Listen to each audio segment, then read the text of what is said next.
Hi, Max Brantley with the Arkansas Times on Monday, October 17th.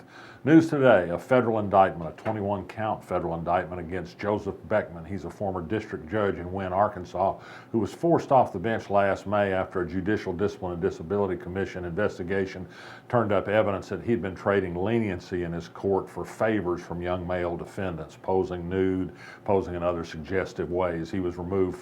He agreed to leave the bench and not ever run again, but a federal investigation took up from that point on, and that produced the indictment today. He's accused of 9 specific cases of trading favors to young men for leniency and sentencing, a violation of the interstate wire law, and also trying to intimidate one person not to testify before the grand jury. He's in custody now. We had a strong cover story on this by David Kuhn earlier this summer. You might take a look at Arkansas Blog for a link that has all the background on that.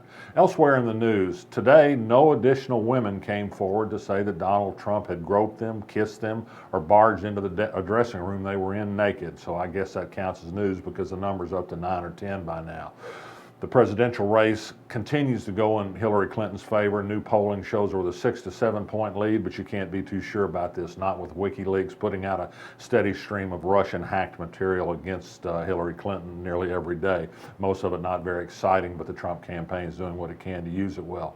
It's interesting today that U.S. Representative Steve Womack of the 3rd District of Arkansas, Republican, said in an interview today in Northwest Arkansas that Hillary Clinton will lose Arkansas. He's sure Donald Trump will win, but he added the rest of the United States is not Arkansas. Now we can say hallelujah to that, but we also ought to ask maybe what's wrong with Arkansas and what's right with the rest of the country, or else what's wrong with the rest of the country if you're a Trump fan. So there's that. Attorney General Leslie Rutledge has formally announced that she's going to seek re-election in 2 years. This is very early to start raising money. She wants to scare off any potential opposition. She's done a lot of controversial things in her first 2 years. She's filed lawsuits all over the country, but hasn't done much in Arkansas about specific issues here. For example, she's let payday lending resume in Arkansas, something that the previous Attorney General stamped out.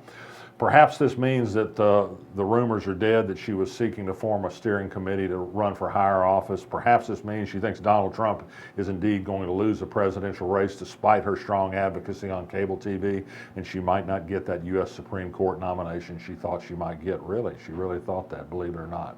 Speaking of the U.S. Supreme Court, John McCain, the senator from Arizona, said today that if Hillary Clinton is elected president, that he guarantees the Senate won't approve confirmation of any of her Supreme Court nominees. This is an amazing statement and a promise to continue gridlock in Washington forever. Perhaps he'll walk that back, perhaps not. McCain sometimes pops off. We're already had to live through a year of Senate refusal to confirm Merrick Garland of the Supreme Court. There have been 6 Supreme Court justices confirmed in a year, the last year of a president's term. Republicans are not going to stand for it. Maybe they're not going to ever stand for a democratically nominated Supreme Court justice again. Amazing. The Medicaid program in Arkansas an expansion enabled by Obamacare has been a huge success. The report today says 320,000 Arkansans either now have insurance coverage or about to qualify for it thanks to Obamacare. Governor Asa Hutchinson is looking desperately for ways to trim that program down to make people pay more and perhaps to cut some off.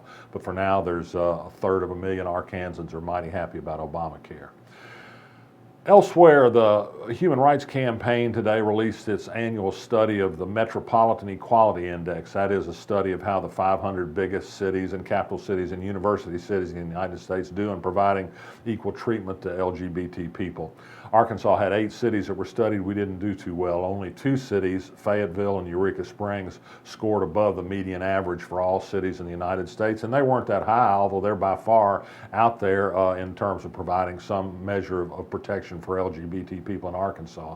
I will say that Arkansas could be proud about the huge crowd that turned down in Little Rock yesterday for Pride Fest and the Pride Parade, a celebration of the LGBT community in Little Rock. It was a great event.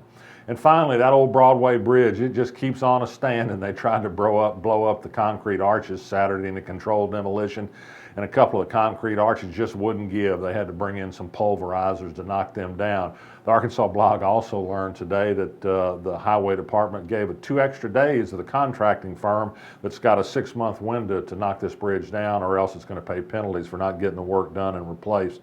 They closed the bridge on a Wednesday, and it wasn't until 2.5 days later that they started running the clock on the construction period. They said something about scraping some asphalt off, but we have photographs that show they actually were seriously in demolition for those 2 days that didn't count against the 6-month limit.